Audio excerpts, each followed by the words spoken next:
Hello guys, welcome and welcome back to our channel. This is Ina on dressmaking and crafting.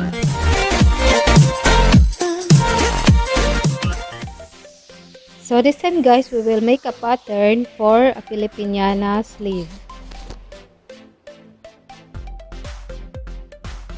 So we use 1/8 pattern paper, tape measure, ruler, fringe curve, and of course our pen. So first thing we do, we should make a straight line using our roller. Then from A to B, measures 13 inches.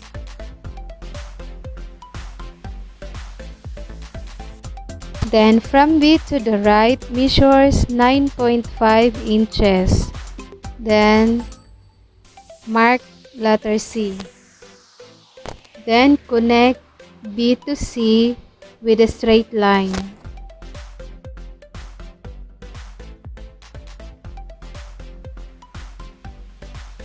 Then from C upward, measures 2 inches to make letter D. Then connect D to C with a straight line. Then from D to the right, measures 1 inch, then mark letter E. Then connect D to E with a straight line using a ruler. Next is from A downward, measure 6.5 inches, then mark letter F. Next is from F to the right, measures 8 inches, then mark it letter G. Then connect F to G with a straight line using ruler. Next is by using our fringe curve, we shape our armhole from G to E and connect E to C with a diagonal line using our roller. Then from A downward, measures 3.5 inches, then mark letter H.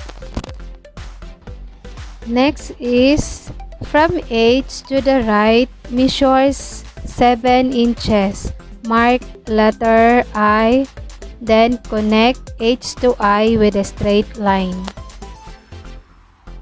Then we must connect I to G using fringe curve.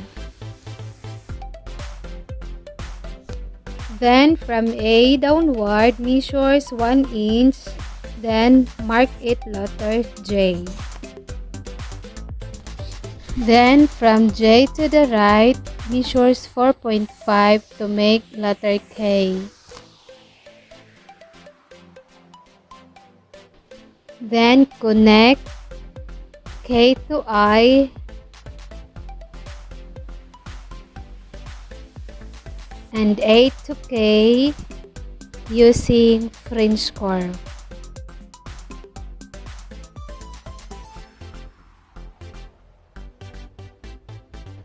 Next is we're going to cut our pattern.